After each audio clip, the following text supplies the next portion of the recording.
എല്ലാ പ്രിയപ്പെട്ടവർക്കും യേശു ക്രിസ്തുവിൻ്റെ നാമത്തിൽ വന്ദനം. ഇന്ന് നമ്മൾ പെസഹായെക്കുറിച്ച് ചിന്തിക്കാമെന്ന വിചാരം. കർത്താവിൻ്റെ പെസഹ ആചരിക്കുന്ന ആ ഡേറ്റ് അടുത്തു വരികയാണ്.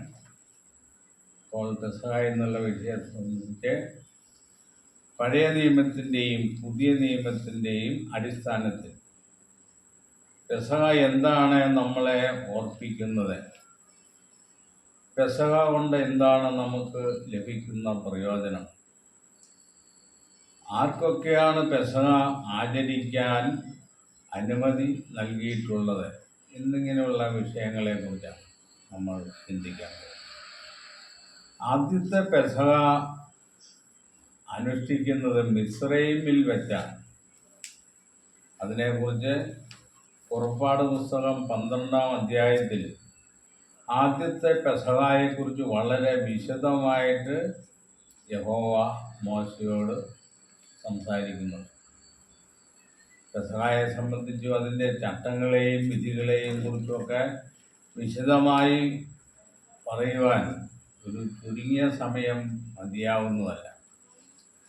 അതുകൊണ്ട് അതിൻ്റെ ആമുഖമായിട്ട് പ്രധാനപ്പെട്ട ചില വസ്തുതകളെ മനസ്സിലാക്കിക്കൊണ്ട് പഴയ നിയമത്തിലെ പെസഹായും പുതിയ നിയമത്തിലെ പെസഹായും തമ്മിൽ എങ്ങനെ ബന്ധപ്പെട്ടിരിക്കുന്നു, ഈ പെസഹായുടെ ഉദ്ദേശങ്ങൾ എന്തെല്ലാമാണ് എന്നുള്ള കാര്യങ്ങളെക്കുറിച്ച്. അപ്പോൾ പഴയ നിയമത്തിലെ പെസഹ ആചരിക്കാനുള്ള മൂല കാരണം ഇസ്രായേൽ ഫറവോന്റെ ആധിപത്യത്തിൽ കീഴിലായിരുന്നു എന്നുള്ളതാണ്. ദൈവം മോശെ മുഖാന്തരം ഇസ്രായേലിനെ മിസ്രൈമിൽ നിന്നും ഫറവോന്റെ അടിമത്തത്തിൽ നിന്നും മോചിപ്പിക്കുവാൻ 10 വിധത്തിലുള്ള കാര്യങ്ങളാണ് അവിടെ ചെയ്തത്. അതിൽ 9ാമത്തെ കാര്യമാണ് പെസഹായിൽ കലാശിക്കുന്നത്. പല പ്രതികൂല സാഹചര്യങ്ങളും അവിടെ മിസ്രൈമിൽ അവർക്ക് അനുഭവിക്കേണ്ടി വന്നു. മിസ്രൈമിൽ പല ബാധകളും മിസ്രൈമിൽ ദൈവം അയച്ചു. അപ്പോൾ ഈ ബാധകൾ കൊണ്ടൊന്നും ഫറവോൻ ഇസ്രായേലിനെ വിട്ടയക്കുവാൻ കൂട്ടാക്കി. അവസാനമായിട്ട് ദൈവം അയക്കുന്ന ശിക്ഷാ നടപടി മിസ്രൈമിലെ കടിഞ്ഞൂലുകളെ സംഹരിക്കുക എന്നുള്ളതാണ്. 10ാമത്തെ കാര്യം, ഇസ്രായേലിനെ വിട്ടയക്കുന്നില്ലെങ്കിൽ മിസ്രൈമിലെ മനുഷ്യരുടെയും മൃഗങ്ങളുടെയും കടിഞ്ഞൂലുകളെ സംഹരിക്കും എന്നുള്ള ദൂതാണ് മോശ വഴി അറിയിക്കപ്പെടും. അപ്പോൾ മിസ്രൈമ്യർക്കും ഇസ്രായേല്യർക്കും തമ്മിൽ ഒരു വേർതിരിവ് ഉണ്ടാകേണ്ടത് ആവശ്യമാണ്. അതിനായിട്ട് ദൈവം ചെയ്യുന്ന ക്രമീകരണങ്ങളെക്കുറിച്ചാണ് പുറപ്പാട് പുസ്തകം 12-ാം അധ്യായത്തിൽ വിശദീകരിക്കുന്നത്. ഒരു കുഞ്ഞാടിൻ്റെ അറുക്കപ്പെടൽ അവിടെ നടക്കുന്നു. ഇസ്രായേലിയ ഭവനങ്ങൾ എല്ലാവരും കുടുംബമായി ഒരു വയസ്സുള്ള ആട്ടിൻകുട്ടിയെ അതിനെ 10ാം ദിവസം വേർതിരിക്കണം എന്നാണ്. നീസാൻ മാസം 10ാം തീയതി. ഇസ്രായേലിന് ഈ പെസഹായുടെ നിയമം കൊടുക്കുന്ന സമയം അവർ 6ാം മാസമായിരുന്ന തിസ്ലി എന്നുള്ള മാസത്തിലായിരുന്നു. പക്ഷേ ഈ പെസഹ ആരംഭിച്ചത് മുതൽ അവരുടെ മാസത്തിൻ്റെ പേര് ദൈവം മാറ്റി. നീസാൻ മാസം എന്നാൽ ആബീബ് മാസം എന്നും പറയും. അപ്പോൾ നീസാൻ മാസത്തിൽ ഇസ്രായേൽ മിസ്രൈമിൽ നിന്നും പുറപ്പെട്ടു പോരുന്നു. അപ്പോഴേക്കും 430 വർഷം അവർ അവിടെ അടിമവാസത്തിൽ നിന്നുള്ള മോചനമായി. അതിനെക്കുറിച്ച് പുറപ്പാട് പുസ്തകം 12-ന്റെ 1 മുതൽ ചില ഭാഗങ്ങൾ നമുക്കൊന്ന് ഓടിച്ചു വായിക്കാം.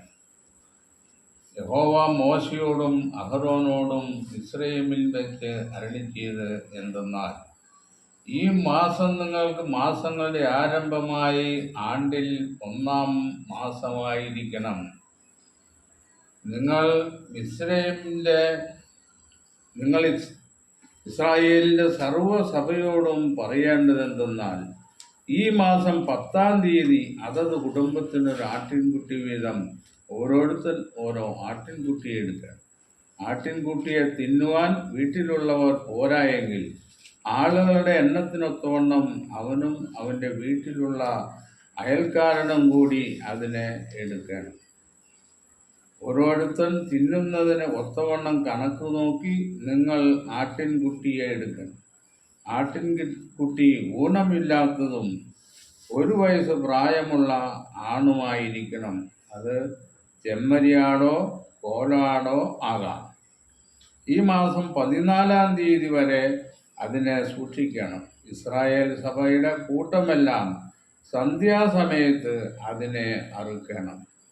അതിൻ്റെ രക്തം കുറെ എടുത്ത് തങ്ങൾ തിന്നുന്ന വീടുകളുടെ വാതിലിൻ്റെ കട്ടളക്കാൽ 2-ന്മേലും കുറുമ്പടിമേലും പുരട്ടണം. അന്നു രാത്രി അവർ തീയിൽ ചുട്ടതായ ആ മാംസവും പുളിപ്പില്ലാത്ത അപ്പവും തിന്നണം. കയ്പ് ചീരയോടുകൂടെ അത് തിന്നണം. പെസഹായുടെ ആചരണം എങ്ങനെയാണെന്നാണ് ഇവിടെ പറയുന്നത്. ഓരോ ഇസ്രായേലിയ ഭവനങ്ങളും ഓരോ ആട്ടിൻകുട്ടിയെ, ചെമ്മരിയാടോ കോലാടോ ആകാം, 1 വയസ്സ് പ്രായമുള്ളതായിരിക്കണം. ഒരു കാര്യം മാത്രം ശ്രദ്ധിച്ചാൽ മതി. കുടുംബത്തിൽ അംഗങ്ങൾ കുറവാണെങ്കിൽ ആട്ടിൻകുട്ടി വലിയതാണെങ്കിൽ അതിൻ്റെ മാംസം മിച്ചം വരും. അങ്ങനെ മിച്ചം വരാതിരിക്കേണ്ടതിന് അയൽവാസികളും കൂടി ചേർന്ന് പങ്കിട്ട് അതിൻ്റെ മാംസം എടുക്കണം. അത് വേസ്റ്റ് വരാൻ പാടില്ല എന്നുള്ളതാണ്. അപ്പോൾ ഇസ്രായേലിലെ ഭവനങ്ങളെല്ലാം 10-ാം തീയതി വേർതിരിച്ച ആട്ടിൻകുട്ടിയെ 14-ാം തീയതി സന്ധ്യാസമയത്ത് അതിനെ അറുത്ത് അതിൻ്റെ മാംസം തീയിൽ ചുട്ട് പാകം ചെയ്യണമെന്നാണ്. കലത്തിൽ പുഴുങ്ങിയതായിട്ടോ പച്ചയായിട്ടോ കഴിക്കാൻ പാടില്ല. അതുപോലെ അപ്പവും അങ്ങനെ തന്നെയാണ്, തീയിൽ ചുട്ടെടുക്കണം എന്നാണ് പറയുന്നത്. അപ്പോൾ ഈ നിയമം ഇവർ തലമുറയായി ആചരിക്കണമെന്ന് ദൈവം പറയുന്നുണ്ട്.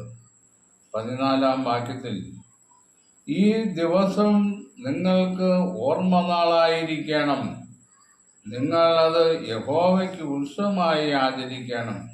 തലമുറയായും നിത്യനിയമമായും നിങ്ങൾ അത് ആചരിക്കണം. അപ്പോൾ ഇസ്രായേലിന് നിത്യകാലം ആചരിക്കേണ്ടുന്ന ഒരു പെസഹയെ കുറിച്ചാണ് ഇവിടെ പറയും. നീസാൻ മാസം 14-ാം തീയതി സന്ധ്യാസമയത്ത് ഉള്ള പെസഹ. ഇപ്പോൾ പെസഹയ്ക്ക് കൃത്യമായ ഒരു ഡേറ്റ് വേദപുസ്തകത്തിൽ ഉണ്ടെന്നുള്ളതാണ് നമുക്ക് മനസ്സിലാക്കാൻ കഴിയും. പുതിയ നിയമത്തിൽ പെസഹായ്ക്ക് യാതൊരു ഡേറ്റും പറയുന്നില്ല. അതിനെക്കുറിച്ച് യാതൊരു തെളിവും എങ്ങും എഴുതിയിട്ടുമില്ല. അപ്പോൾ എങ്ങനെയാണ് പുതിയ നിയമ വിശ്വാസികൾ പെസഹായ്ക്കൊരു നിശ്ചിത വർഷവും ഡേറ്റും കണ്ടുപിടിച്ചത് എന്നുള്ളതാണ് നമ്മളെ ഈ പഴയ പെസഹയിലേക്ക് കൊണ്ട് എത്തിക്കുന്നതിൻ്റെ ഒരു മാർഗമാണ്. അപ്പോൾ പഴയ പെസഹായുടെ അതേ ഡേറ്റിൽ തന്നെയാണ് പുതിയ നിയമത്തിലെ പെസഹ എന്നുള്ളതാണ് വേദപുസ്തകം നമ്മളോട് പറയുന്നത്. അപ്പം ഈ പെസഹ സമയം കിട്ടുമ്പോഴും അവസരം കിട്ടുമ്പോഴും ആചരിക്കാനുള്ളതാണ്. ഇത് വാർഷികമായിട്ട് ആചരിക്കേണ്ടതാണ്. അങ്ങനെ വാർഷികമായിട്ട് ആചരിക്കേണ്ട പെസഹ അത് ആഴ്ചതോറും അവസരം കിട്ടുമ്പോഴും ആചരിക്കുന്നത് വേദവിരുദ്ധമാണ്. അപ്പോൾ ഇസ്രായേൽ ഈ പെസഹ, 2-ാമത്തെ പെസഹ എന്താണ് ആചരിച്ചത് എന്ന് നമുക്കൊന്ന് പരിശോധിക്കാം. അപ്പോൾ വാർഷികമായിട്ടാണെങ്കിൽ അടുത്ത വർഷത്തിലാണ് പെസഹ ആചരിക്കാൻ പറ്റുന്നത്. സംഖ്യാപുസ്തകം 9-ാം അധ്യായത്തിൽ ഒന്നും രണ്ടും വാക്യം.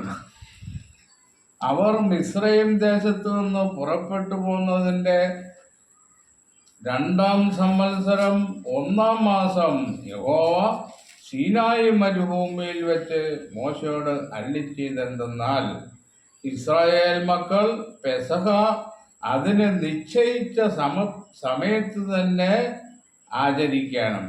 അതിന് നിശ്ചയിച്ച സമയമായ ഈ മാസം 14-ാം തീയതി വൈകുന്നേരം അത് ആചരിക്കണം. അപ്പോൾ മിസ്രയീമിൽ ആചരിച്ച പെസഹ നീസാൻ മാസം 14-ാം തീയതി സന്ധ്യാസമയത്തായിരുന്നു ആദ്യത്തെ പെസഹ.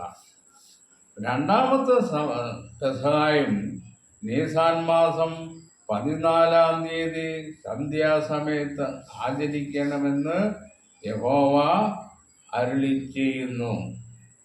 അതാണ് പെസഹ വാർഷികമായിട്ട് ആചരിക്കേണ്ടതാണ് എന്നുള്ളതിൻ്റെ തെളിവ്. ഇതിങ്ങനെ നീസാൻ 14-ാം തീയതി ആ ഡേറ്റിൽ തലമുറയായി ഇസ്രായേൽ നിത്യനിയമമായിട്ട് ആചരിച്ചു പോകണം.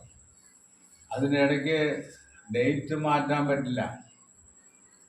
ഈ പെസഹ കൊണ്ടുള്ള ഇസ്രായേലിന് വന്ന മോചനം എന്താണ് എന്നുള്ളതാണ് നമ്മൾ മനസ്സിലാക്കുന്നത്.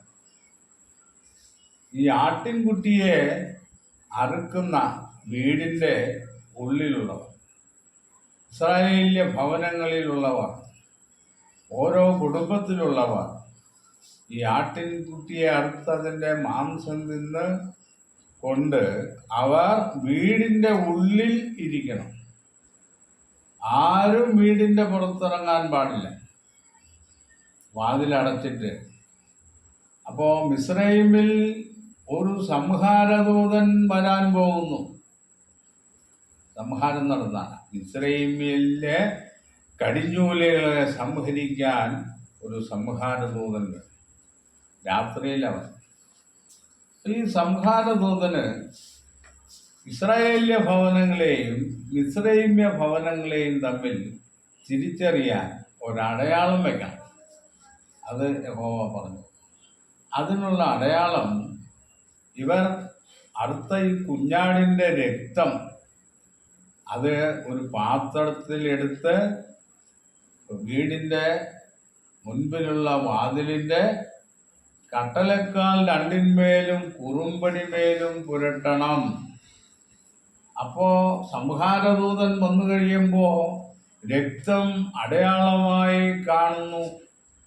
അങ്ങനെയുള്ള വീടുകളെ സംഹാരദൂതൻ ഒഴിഞ്ഞ് കടന്നു പോകുന്നു. കാരണം അവിടെ സംഹാരം നടന്നിട്ടുണ്ട്, രക്തം കാണുമ്പോൾ അറിയാം. അപ്പോൾ അങ്ങനെ അടുത്ത വീട്ടിലേക്ക് പോവുകയാണ്. അടുത്ത വീട്ടിൽ ഇങ്ങനെ ചെയ്തിട്ടുണ്ടെങ്കിൽ അതും ഇസ്രായേലിലെ ഭവനങ്ങൾ തന്നെയാണ്. അവിടെയും പ്രവേശിക്കേണ്ട കാര്യമില്ല, അവിടെ സംഹാരം നടക്കും. അപ്പം എന്താണ് പെസഹായുടെ അർത്ഥം? പെസഹായുടെ അർത്ഥം കടന്നുപോക്ക് എന്നാണ്. Pass over. ആരെ കടന്നു പോകുന്നു എന്നുള്ളതാണ് നമുക്ക് അറിയേണ്ടത്. സംഹാരദൂതൻ ഇസ്രായേലിലെ ഭവനങ്ങളെ കടന്നു പോകുന്നു. എങ്ങോട്ട്? അവിടെ സംഹാരം നടത്താതെ മിസ്രയീമ്യ ഭവനങ്ങളിലേക്ക് പോകുന്നു. ഇസ്രായേലിനെ കടന്നു പോകുന്നു. അപ്പോൾ അതുകൊണ്ടാണ് പെസഹായ്ക്ക് പാസ് ഓവർ എന്ന് പേരായി. അപ്പോൾ ഇസ്രായേലിലെ ഭവനങ്ങളിലുള്ള ആരെങ്കിലും വീടിന് പുറത്തിറങ്ങിയാൽ, അത് ആദ്യജാതനായാലും കൊള്ളാം, അപ്പനായാലും കൊള്ളാം, അമ്മയായാലും കൊള്ളാം, അവൻ സംഹരിക്കപ്പെടും എന്നുള്ളതാണ്. ഇത് ഇസ്രായേലിന് നിത്യ നിയമമായി ആചരിക്കേണ്ട കാര്യമാണ്. അപ്പം എന്താണ് ഈ ആചരണത്തിൻ്റെ അർത്ഥമെന്ന് പിൻവരുന്ന തലമുറകൾ ചോദിച്ചാൽ, മിസ്രയീമിലെ ചരിത്രവും ഇസ്രായേലിൻ്റെ അനുഭവങ്ങളും അവരോട് വിവരിച്ച് പറയണം. അങ്ങനെ വിവരിച്ച് പറയുമ്പോൾ ഇസ്രായേലിലെ ഭവനങ്ങളെ യഹോവ സംരക്ഷിച്ചതിൻ്റെ ഒരു അടയാളമാണ് ഈ പെസഹ എന്ന് നിങ്ങൾ പറയും. ആരോട് പറയണം? മക്കളോട് പറയണം. അപ്പോൾ മക്കളും ആ പെസഹ തലമുറയായി ആചരിക്കും. അങ്ങനെ സംഹാരദൂതൻ, ഇതിനൊരു നിഴലും പൊരുളുമുണ്ട്. ഈ സംഹാരദൂതൻ എന്ന് പറയുന്നത് മരണമാണ്. പൊരുളിൽ പുതിയ നിയമത്തിൽ ഈ സംഹാരദൂതൻ മനുഷ്യരാശിയുടെ മേൽ വന്നിരിക്കുന്ന മരണമാണ്. ഈ മരണത്തെ നീക്കുവാനായിട്ടാണ് യേശുക്രിസ്തുവാകുന്ന കുഞ്ഞാട് അറുക്കപ്പെടുന്നത്. അപ്പോൾ യേശുക്രിസ്തുവാകുന്ന കുഞ്ഞാടിൻ്റെ ബലിയിലുള്ള വിശ്വാസത്താൽ മാനവരാശിക്ക് മോചനം പ്രാപിക്കാം എന്നുള്ളതാണ് അതിൻ്റെ പൊരുളിലെ ആശയം. പഴയ നിയമത്തിലെ ഈ പെസഹ, ഇതിന് യഹോവയുടെ പെസഹ എന്ന് പേര്. യഹോവയുടെ പെസഹ. ഈ പെസഹ അനുഷ്ഠിക്കാൻ ഇസ്രായേലിനും ഇസ്രായേൽ അല്ലാത്തവർക്കും അന്ന് അനുമതി കൊടുത്തു.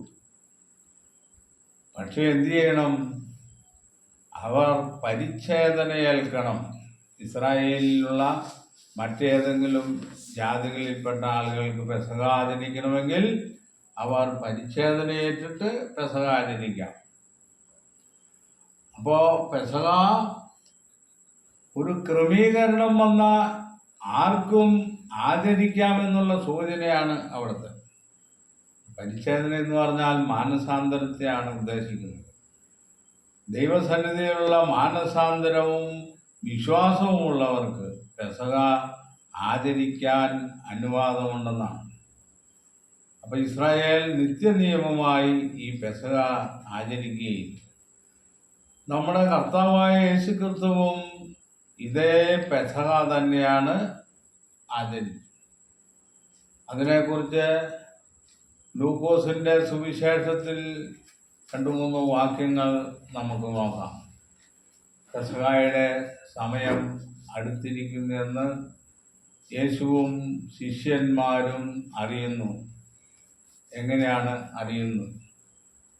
ലൂക്കോസിൻ്റെ സുവിശേഷത്തിലെ പെസഹ കുഞ്ഞാടിനെ അറുക്കേണ്ടുന്നതായ പുളിപ്പില്ലാത്ത അപ്പത്തിൻ്റെ പെരുന്നാൾ ആയപ്പോൾ എന്ന് പറയുന്ന ഒരു വേദഭാഗം.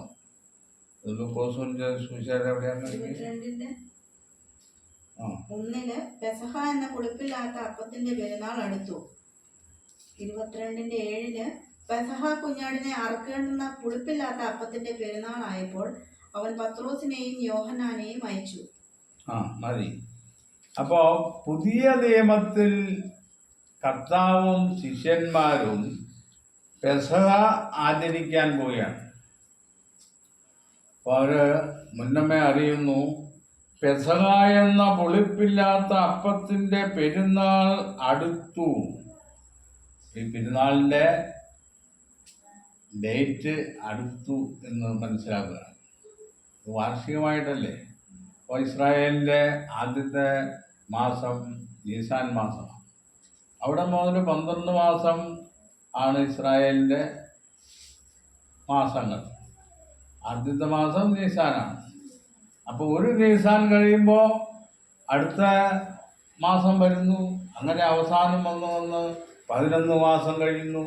12-ാം മാസമാകുമ്പോഴേക്കും നീസാൻ മാസം വന്നു എന്ന് മനസ്സിലാക്കുന്നു. നമ്മൾ കണക്ക് കൂട്ടുമ്പോൾ തന്നെയാണ്. ഇസ്രായേലിൻ്റെ ഒരു മാസം എന്ന് പറഞ്ഞാൽ 330 ദിവസമാണ്. ഇസ്രായേലിൻ്റെ ഒരു മാസം 30 ദിവസം. ഒരു വർഷം എന്ന് പറഞ്ഞാൽ 360 ദിവസമാണ് ഇസ്രായേലിൻ്റെ അന്നത്തെ കലണ്ടർ അനുസരിച്ച്. ഇപ്പോൾ അതിനൊക്കെ മാറ്റം വന്നിട്ടുണ്ട്. അപ്പോൾ പെരുന്നാൾ അടുത്തു. പെസഹ എന്ന പുളിപ്പില്ലാത്ത അപ്പത്തിൻ്റെ പെരുന്നാൾ. ഇവിടെ പുളിപ്പില്ലാത്ത അപ്പം എന്ന് പറഞ്ഞിരിക്കുന്നത് പെസഹയോട് ചേർന്ന് അവരനുഷ്ഠിക്കേണ്ട പുളിപ്പില്ലാത്ത അപ്പത്തിൻ്റെ പെരുന്നാൾ. അത് 7 ദിവസം പുളിപ്പില്ലാത്ത അപ്പം തന്നെ. അപ്പം ഇസ്രായേൽ മിസ്രയീമിൽ നിന്ന് പോരുന്ന സമയത്ത് അവർ കുഴച്ചു വച്ചിരുന്ന മാവ് പുളിച്ചിരുന്നില്ല. അത് പുളിക്കുന്നതിന് മുമ്പേ മിസ്രയീമ്യർ അവരെ അവിടെ നിന്ന് ഓടിച്ചു കളഞ്ഞു. അതുകൊണ്ട് അത് പുളിച്ചില്ല. അവർ പോകുന്ന വഴിയിൽ ആ പുളിപ്പില്ലാത്ത മാവ് കൊണ്ട് അപ്പം ചുട്ടു. അപ്പോൾ പുളിപ്പില്ലാത്ത അപ്പവും ഈ മാംസവും ഇത് രണ്ടുമാണ് പഴയ നിയമത്തിലെ പെസഹായുടെ സാദൃശ്യ വസ്തുക്കൾ. പുതിയ നിയമത്തിൽ അപ്പോസ്തലൻ പറയുന്നു, നമ്മുടെ പെസഹ കുഞ്ഞാടും അറുക്കപ്പെട്ടിരിക്കുന്നു, ക്രിസ്തു തന്നെ. ഇവിടെ നമ്മുടെ എന്ന് പറയുന്നത് ആരെ സംബന്ധിച്ചാണ്? നമ്മൾ എന്ന് പറയുന്നത് പുതിയ നിയമ സഭയെ സംബന്ധിച്ചാണ് നമ്മുടെ എന്ന് പറഞ്ഞത്. അവരുടെ എന്ന് പറഞ്ഞാൽ ജഡിക ഇസ്രായേലിന്റെ. ജഡിക ഇസ്രായേലിന്റെ പെസഹ കുഞ്ഞാട് ചെമ്മരിയാടോ കോലാടോ ആയ 1 വയസ്സുള്ള ഊനമില്ലാത്ത ആട്ടിൻകുട്ടിയാണ്. പുതിയ നിയമ ഇസ്രായേലിന്റെ പെസഹ കുഞ്ഞാട് യേശുക്രിസ്തു ആണെന്നാണ് അപ്പോസ്തലൻ പറയുന്നത്. അപ്പൊ പഴയ നിയമത്തിലെ പെസഹ കുഞ്ഞാട് അറുക്കപ്പെട്ട അതേ ദിവസം തന്നെ പുതിയ നിയമത്തിലെ പെസഹ കുഞ്ഞാട് അറുക്കപ്പെടണം. അപ്പോ പഴയത് നിഴലും പുതിയത് അതിൻ്റെ പൊരുളുമായിട്ടാണ് ചേർന്ന് വരുന്നത്. യേശുവും ശിഷ്യന്മാരും ഈ പെസഹ, അവസാനത്തെ പെസഹ ആചരിക്കുന്നതും ഈ പുതിയ വ്യവസ്ഥയോട് ബന്ധപ്പെട്ട. അതുകൊണ്ടാണ് സമയമായപ്പോൾ അവൻ അപ്പസ്തോലന്മാരുമായി ഭക്ഷണത്തിനിരുന്നു. അപ്പൊ പെസഹ വാർഷികമായിട്ടാണ്, നിസാൻ മാസത്തിലാണ്. അതിനൊരു സമയമുണ്ടെന്നാണ് ഇവിടെ 14-ാം വാക്യത്തിൽ പറയുന്നത്. സമയം എപ്പോഴാ? നിസാൻ മാസം 14-ാം തീയതി സന്ധ്യാസമയത്താണ്. അതാണ് സമയമായപ്പോൾ അവൻ അപ്പസ്തോലന്മാരുമായി ഭക്ഷണത്തിന്.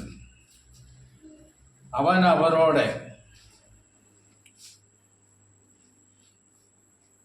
ഞാൻ കഷ്ടം അനുഭവിക്കും മുമ്പേ ഈ പെസഹ നിങ്ങളോടുകൂടെ കഴിപ്പാൻ വാഞ്ചയോടെ വാഞ്ചിച്ചു. ഈ പെസഹായ്ക്കൊരു പ്രത്യേകത എന്താണെന്ന് വെച്ചാൽ, കർത്താവിൻ്റെ ക്രൂശ് മരണത്തിന് തൊട്ടു മുമ്പുള്ള പെസഹയാണ്. അതുകൊണ്ടാണ് ഈ പെസഹ എന്ന് പറഞ്ഞിരിക്കുന്നത്. വാഞ്ചയോടെ വാഞ്ചിച്ചു എന്ന ഈ പെസഹ ആചരിക്കാൻ. അത് ദൈവരാജ്യത്തിൽ നിവൃത്തിയാവോളം ഞാൻ ഇനി അത് കുടിക്കുകയില്ല എന്ന് ഞാൻ നിങ്ങളോട് പറയുന്നു എന്ന് പറഞ്ഞു. അപ്പോൾ പെസഹ കുഞ്ഞാടിനെ അറുക്കേണ്ടുന്ന ആ മാസത്തിലും സമയത്തിലും കർത്താവ് ശിഷ്യന്മാരുമായിട്ട് ആചരിക്കുന്ന പെസഹയിൽ അതിൻ്റെ 17-ാം വാക്യത്തിൽ 22-17 പിന്നെ പാനപാത്രമെടുത്ത് വാഴ്ത്തി പങ്കിട്ടുകൊള്ളുവിൻ, ദൈവരാജ്യം വരുവോളം ഞാൻ മുന്തിരിവള്ളിയുടെ അനുഭവം ഇന്നു മുതൽ കുടിക്കുകയില്ല എന്ന് ഞാൻ നിങ്ങളോട് പറയുന്നു. അപ്പൊ ഇവിടെ മുന്തിരിച്ചാറ് കൊണ്ടുള്ള ഒരനുഷ്ഠാനമാണ് കർത്താവ്. പഴയ നിയമത്തിൽ പുളിപ്പില്ലാത്ത അപ്പവും ആടിൻ്റെ മാംസവും കൊണ്ടാണ് ആ പെസഹ ആചരിച്ചത്. ഇവിടെ കർത്താവ് അതിനൊരു മാറ്റം വരുത്തിയ മുന്തിരിവള്ളിയുടെ അനുഭവം. പിന്നെ അപ്പമെടുത്ത് വാഴ്ത്തി നുറുക്കി അവർക്ക് കൊടുത്തു. ഇത് നിങ്ങൾക്ക് വേണ്ടി നൽകുന്ന എൻ്റെ ശരീരം, എൻ്റെ ഓർമ്മയ്ക്കായി ഇത് ചെയ്യുവൻ എന്ന് പറഞ്ഞു. ഈ പഴയ നിയമത്തിലെ പെസഹായുടെ ഓർമ്മ കൊണ്ടാടിയ ആ ദിവസത്തിൽ ആചരിക്കുന്ന, കർത്താവ് ഏൽപ്പിക്കുന്ന ഈ പുതിയ പെസഹ, ഇത് എൻ്റെ ഓർമ്മയ്ക്കായിട്ട് ചെയ്യുന്ന. അപ്പൊ മിസ്രയീമിലെ പെസഹായുടെ ഓർമ്മ ഇനി വിട്ടുകളഞ്ഞാൽ മതി.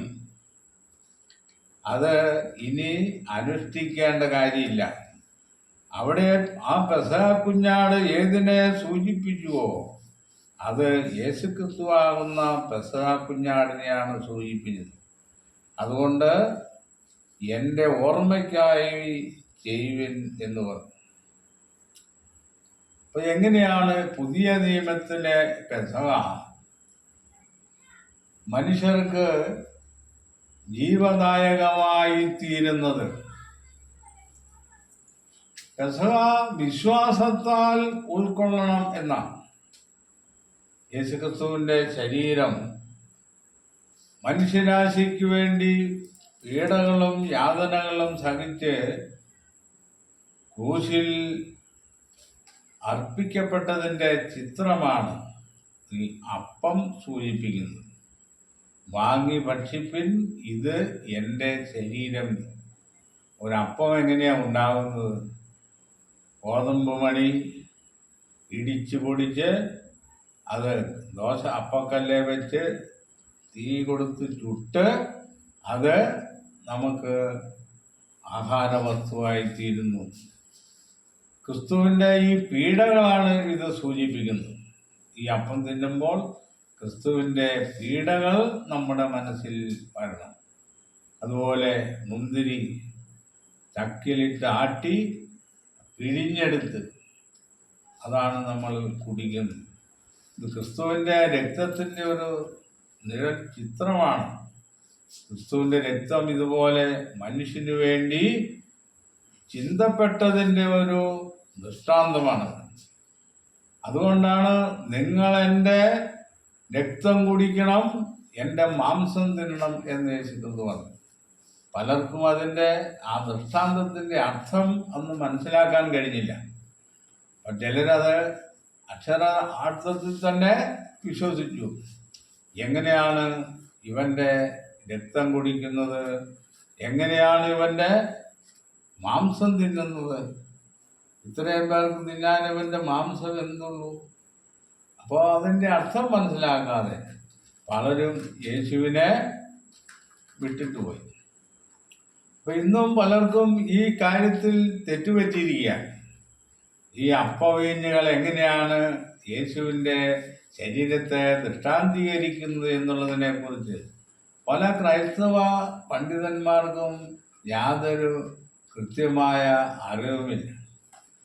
ഏതെങ്കിലും പുരോഹിതനോ ഏതെങ്കിലും ഉപദേഷ്ടാവോ ഈ അപ്പവീഞ്ഞുകളെ വാഴ്ത്തുമ്പോൾ അത് യഥാർത്ഥത്തിൽ യേശുവിൻ്റെ ശരീരവും രക്തവുമായി തീരുമെന്ന് മറ്റുള്ളവരെ പറഞ്ഞ് ധരിപ്പിക്കുകയാണ്. അങ്ങനെയൊന്നും യേശുവിൻ്റെ ശരീരവും രക്തവും മാറ്റപ്പെടുന്നില്ല. അതാ ദൃഷ്ടാന്തത്തിൽ കൂടെ അതിൻ്റെ ആശയം നമ്മൾ ഉൾക്കൊള്ളുമ്പോഴാണ് ഈ പെസഹ ആചരണം നമ്മുടെ നിത്യജീവന് ഉതകുന്നത് എന്നുള്ള കാര്യം മനസ്സിലാക്കും. അപ്പം ഇസ്രയേലിലെ പെസഹ ഇസ്രായേലിയ ഭവനങ്ങൾക്ക് താൽക്കാലികമായ മോചനമുണ്ടായി മരണത്തിന്. അതൊരു സൂചനയാണ്. ഭാവിയിൽ മുഴുവൻ മനുഷ്യരാശിക്കും പൊരുളിലെ പെസഹ കുഞ്ഞാടാകുന്ന യേശുക്രിസ്തുവിൻ്റെ ബലിയിലുള്ള വിശ്വാസത്താൽ അടിമത്തത്തിൽ നിന്നും മരണത്തിൽ നിന്നും മോചനം ലഭിക്കാൻ ഉതകുന്നതാണ് എന്നുള്ളത്. അപ്പോൾ കൊരിന്ത്യർ ലേഖനത്തിൽ അതിനെക്കുറിച്ച് പെസഹായുടെ ആചരണത്തെക്കുറിച്ച് പൗലോസ് അപ്പോസ്തലന്റെ വാക്കുകൾ നമുക്കൊന്ന് ചിന്തിക്കാം. 11-ാം അധ്യായം 23 മുതൽ 26 വരെ. ആ ഞാൻ കർത്താവിൽ നിന്ന് പ്രാപിക്കുകയും നിങ്ങൾക്ക് ഏൽപ്പിക്കുകയും ചെയ്തത് എന്തെന്നാൽ, കർത്താവായ യേശുവിനെ കാണിച്ചു കൊടുത്ത രാത്രിയിൽ അവൻ അപ്പം എടുത്ത് സ്തോത്രം ചൊല്ലി നിർത്തി, ഇത് നിങ്ങൾക്ക് വേണ്ടിയുള്ള എൻ്റെ ശരീരം, എൻ്റെ ഓർമ്മയ്ക്കായി ഇത് ചെയ്യുവിൻ എന്ന് പറഞ്ഞു.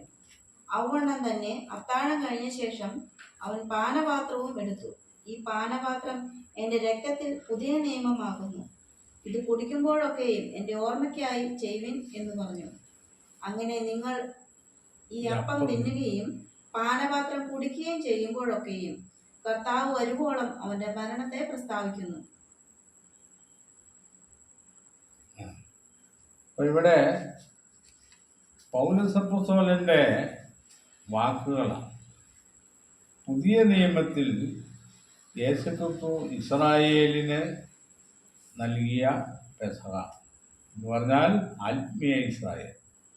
ജഡീയ ഇസ്രായേലിൻ്റെ പൊരുളാണ് ആത്മീയ ഇസ്രായേൽ എന്ന് പറഞ്ഞാൽ ക്രിസ്തുവിൻ്റെ സഭയെ സംബന്ധിച്ചാണ്. ആ സഭയ്ക്ക് വേണ്ടി അപ്പോസ്തലൻ എഴുതുമ്പോൾ, ഞാൻ കർത്താവിൽ നിന്ന് പ്രാപിക്കുകയും നിങ്ങൾക്ക് ഏൽപ്പിക്കുകയും ചെയ്തത് എന്തെന്നാൽ, കർത്താവായ യേശുവിനെ കാണിച്ചു കൊടുത്ത രാത്രിയിൽ അവൻ അപ്പം എടുത്തു സ്തോത്രം ചൊല്ലി നുറുക്കി, ഇത് നിങ്ങൾക്ക് വേണ്ടിയുള്ള എൻ്റെ ശരീരം, എൻ്റെ ഓർമ്മയ്ക്കായി ഇത് ചെയ്യുവൻ എന്ന് പറഞ്ഞു. പഴയ നിയമ പെസഹയുടെ ഓർമ്മകൾ ഇനി ആചരിക്കേണ്ട ആവശ്യമില്ല. ഇത് യേശുക്രിസ്തുവിൻ്റെ ഓർമ്മയ്ക്കായിട്ട് ചെയ്യുവൻ എന്നാണ്. ഈ വിഷയം സംബന്ധിച്ച് അപ്പോസ്തലന് കൃത്യമായ ദർശനം യേശുക്രിസ്തു നൽകിയിട്ടുണ്ട് പെസഹയെ സംബന്ധിച്ച്. അതുകൊണ്ട് അപ്പോൾ ഇത് നിങ്ങൾക്ക് വേണ്ടിയുള്ള എൻ്റെ ശരീരം, എൻ്റെ ഓർമ്മയ്ക്കായി ചെയ്യുവിൻ. അവണ്ണം പാനപാത്രം എടുത്തു, ഈ പാനപാത്രം എൻ്റെ രക്തത്തിൽ പുതിയ നിയമമാകുന്നു. അപ്പോൾ പുതിയ നിയമം എന്ന് പറഞ്ഞതുകൊണ്ട് പഴയ ഒരു നിയമത്തിൽ പെസഹ ഉണ്ടെന്നുള്ള കാര്യമാണ് അപ്പോസ്തലൻ ഇവിടെ പറയുന്നത്. അപ്പം അതുകൊണ്ട് ഈ പെസഹ നിങ്ങൾ ചെയ്യുമ്പോഴൊക്കെയും എൻ്റെ ഓർമ്മയ്ക്കായി ചെയ്യുവിൻ എന്ന് പറഞ്ഞു. അപ്പോൾ ഇത് ചെയ്യുമ്പോഴൊക്കെയും എൻ്റെ ഓർമ്മയ്ക്കായിട്ട് ചെയ്യുവാനാണ് കർത്താവ് പറയുന്നത്. അപ്പോൾ ഇത് കൂടി വരുമ്പോഴൊക്കെയും നിങ്ങൾ ചെയ്യുവിനെന്ന് വേദപുസ്തകം പറയുന്നില്ല. പെസഹ ആചരിക്കേണ്ടത് വാർഷികമായിട്ടാണ് എന്നുള്ള വസ്തുത പുതിയ നിയമത്തിൽ നിന്നും പഴയ നിയമത്തിൽ നിന്നും പുതിയ നിയമ വ്യവസ്ഥ അംഗീകരിച്ചുകൊണ്ടാണ് ഇവിടെ കർത്താവ് ഈ പുതിയ പെസഹായെ സ്ഥാപിക്കുന്നത്. എൻ്റെ ഓർമ്മയ്ക്കായി ചെയ്യുവിൻ എന്ന് പറഞ്ഞു. അങ്ങനെ നിങ്ങൾ ഈ അപ്പം തിന്നുകയും പാനപാത്രം കുടിക്കുകയും ചെയ്യുമ്പോഴൊക്കെയും കർത്താവ് വരുവോളം അവൻ്റെ മരണത്തെ പ്രസ്താവിക്കുന്നു. അപ്പൊ ഇത് കുടിക്കുകയും ചെയ്യുമ്പോഴൊക്കെയും എന്ന് പറഞ്ഞിരിക്കുന്നു. അപ്പൊ ഇത് ആഴ്ച തോറും ചെയ്താൽ കൂടുതൽ പ്രയോജനമുണ്ടെന്നാണ്. അതാണ് തെറ്റാണ്.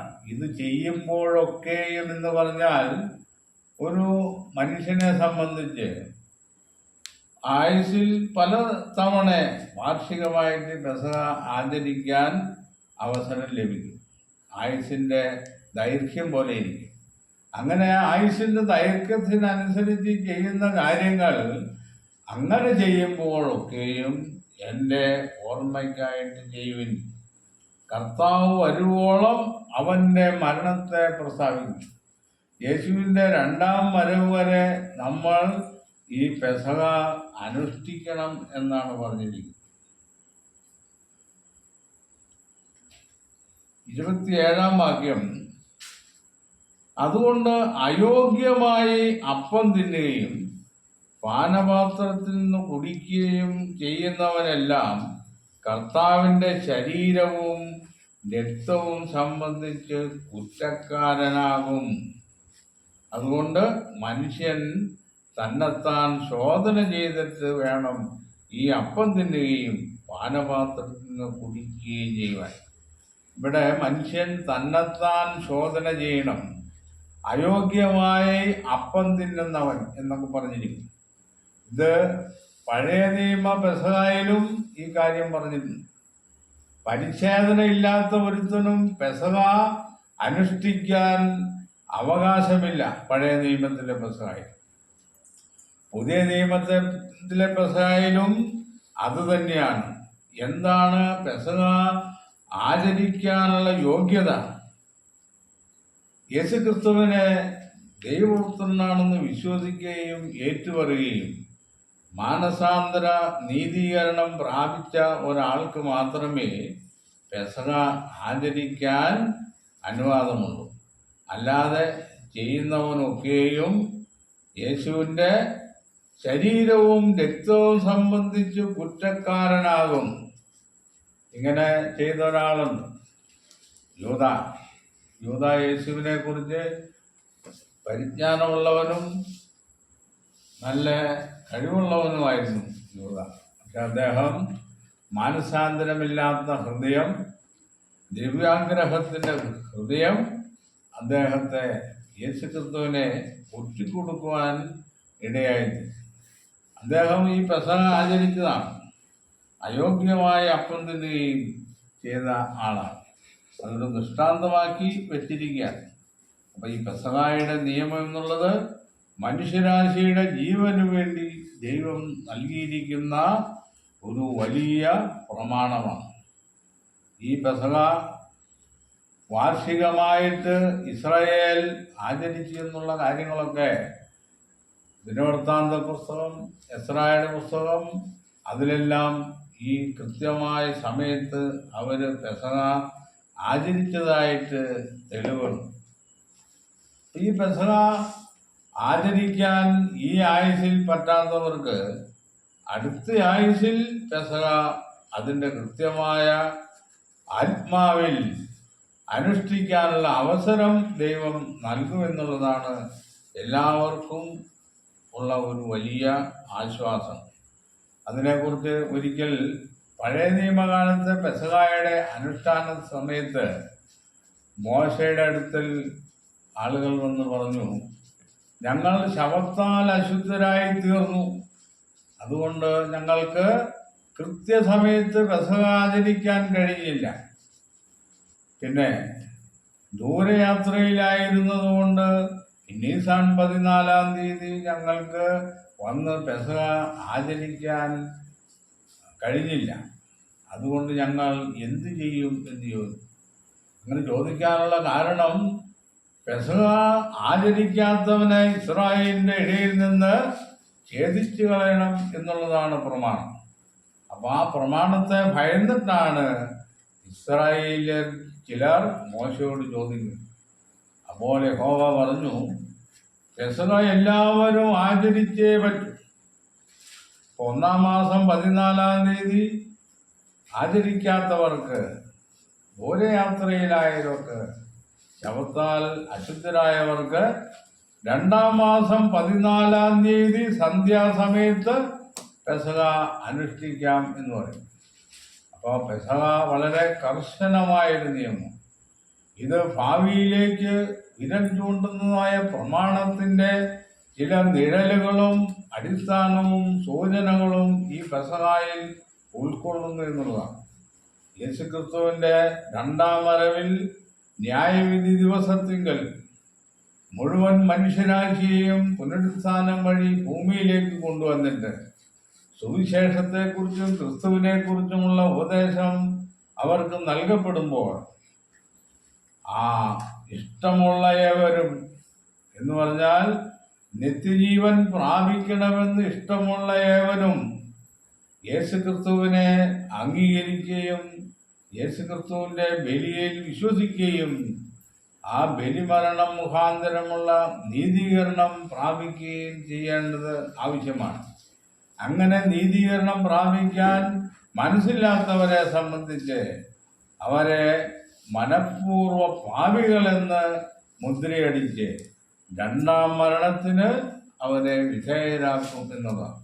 അതുകൊണ്ടാണ് പെസഹ അനുഷ്ഠിക്കാത്തവനെ കല്ലെറിഞ്ഞു കൊല്ലണം എന്ന് പറഞ്ഞിരിക്കും. പെസഹയെക്കുറിച്ച് ഇനിയും ഒരുപാട് കാര്യങ്ങൾ പറയാനുണ്ട്. മറ്റൊരു അവസാനത്തിൽ പറയാമെന്ന് വിചാരിക്കുന്നു. ഇത്രയും ചില കാര്യങ്ങൾ പഴയ നിയമവും പുതിയ നിയമവും പെസഹ തമ്മിലുള്ള ബന്ധം.